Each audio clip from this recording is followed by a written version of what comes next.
पिपली गांव के बीचों बीच एक बहुत ही पुराना बड़ का पेड़ खड़ा था। गांव के बड़े बूढ़े कहते थे कि वो पेड़ सैकड़ों साल पुराना है। कई पीढ़ियां उसके नीचे खेल चुकी थीं। बच्चों की हंसी, दादी की कहानियां, त्योहारों के गीत, सब उस पेड़ ने सुने थे। आन्या गांव की सबसे जिज्ञासु बच्ची थी। 8 साल की, दो छोटी बनाए, आंखों में चमक और हाथ में एक पुरानी सी स्केच बुक लिए वो अक्सर उस बड़ के पेड़ के नीचे बैठकर पक्षियों की तस्वीरें बनाती। एक दिन जब वो अकेले बैठी थी, उसकी किताब की पन्नी हिलने लगी। हवा नहीं थी, फिर भी पेड़ की पत्तियां सरसराईं और उसे एक धीमी आवाज सुनाई दी। तुम अच्छी तस्वीरें बनाती हो बच्ची। अन्या चौंक गई। कौन है? उसने इधर उधर देखा। मैं, बड़ का पेड़, आवाज आई। कोई और होता तो डर के मारे भाग जाता, लेकिन आन्या की आंखें बड़ी हो गईं। सच में? तुम बोल सकते हो? हां, मैं पिपली का रक्षक हूं। मेरे अंदर जादू है, लेकिन मैं केवल सच्चे दिल वालों से बात करता हूं।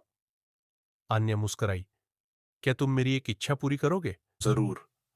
आन्या ने गांव के बुजुर्ग हरि काका के बारे में सोचा। वो अकेले रहते थे। उनका खेत सूख चुका था और बैल बहुत बूढ़ा हो गया था।